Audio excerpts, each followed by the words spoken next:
35mm lenses. Well, one 35mm lens. He has a lot more, but like... Hi everybody, my name is Z, this is Jace. He has absolutely no idea how to start this video, which is exactly why I'm saying this right now to start the video. Exactly. Of course, we thank you ZY all the way from JB, and he just come to KL for 2 days and he willing to do this lens review. So this is Lens Library's 35mm lens. I actually really like this lens, but I never got myself to buy one of these because these things cost a bomb. But fun fact, 35mm is actually my favorite focal length. It's also that one focal length of which I do not own a prime lens of. I still don't have a 35mm lens. Whoa! I have zooms that cross 35mm, but you have the 24-70. I have the 24-70, I have the Sigma 18-35, which you can kind of cheat as a prime at its 35mm end, but like this is... You don't have the bokeh? You don't have the bokeh, so it's f1.4, 35mm. Why I love it so much is like that perfect balance of not too wide, True. not too telly, and just enough for you to get some nice creamy bokeh. Exactly. And f1.4 definitely helps. So this is the 35mm f1.4 L2, so it's the 2015 model. It weighs quite a bit, costs a lot. 790 grams? 790 grams, close to a kilo with a body. It's a bit on the heavy side for a 35mm, heavily priced as well. But I think there's just two things that make this lens what it is. For one, it's incredibly sharp. At f1.4, it resolves a lot of detail. You sure what you're saying? Yes, absolutely. Let's try it out. Yeah, we have to try it out. So much detail, f1.4. So what we usually do, we're not going to do a lot of talking here. Let's go out to the real world and do the real test on this lens, whether ZY is saying the true or not.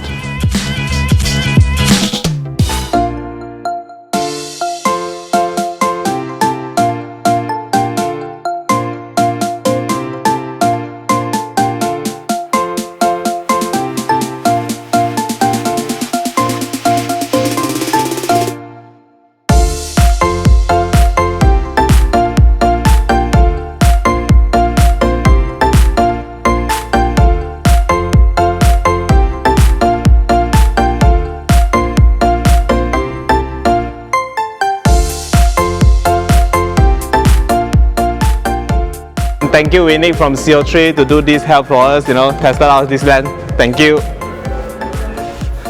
He did all the hard work. But behind the scene, thanks to him, help me to hold the camera all the way from JB just to hold the camera. Just to hold the camera. Yes. Why not? Why not?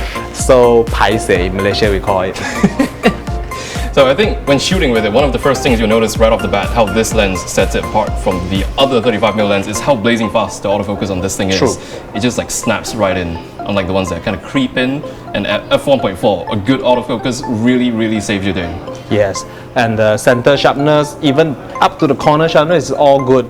When you shoot a person in wide form, is even have that bokeh feel. Yeah. Like we mentioned earlier, it's wide enough for you to see and take in a whole scene, but at the same time, it permits you to have that lovely bokeh that everyone loves so much. True. And so much more of the storytelling because you can include a lot of backgrounds, Yes. what like this is was happening. a 135, the background just melts out of the way and you have no clue, like location doesn't matter. Just like the last one we shoot and just the roadside. You see none of it. This one, you can't hide your location. Yes, true. The location's part of it, even though it's still nicely blurred out. Worth mentioning, just now the beautiful location we are shooting in is this CO3 social office. It's located at Puchong, and Lens Library is located inside CO3 social office. So feel free to visit the place. Definitely checking out.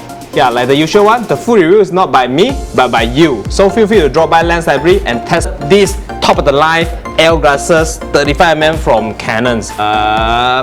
I don't know how to end this, and see you next one. Bye. See you next time. 真的是这样吗？这一集 The next one. See you next time. Thank you so much. 别摸逼，我别摸逼哦。希望你没有 dab 出去。OK 啦，我觉得这集是这样子啦，精彩啦 ，Thank you。OK。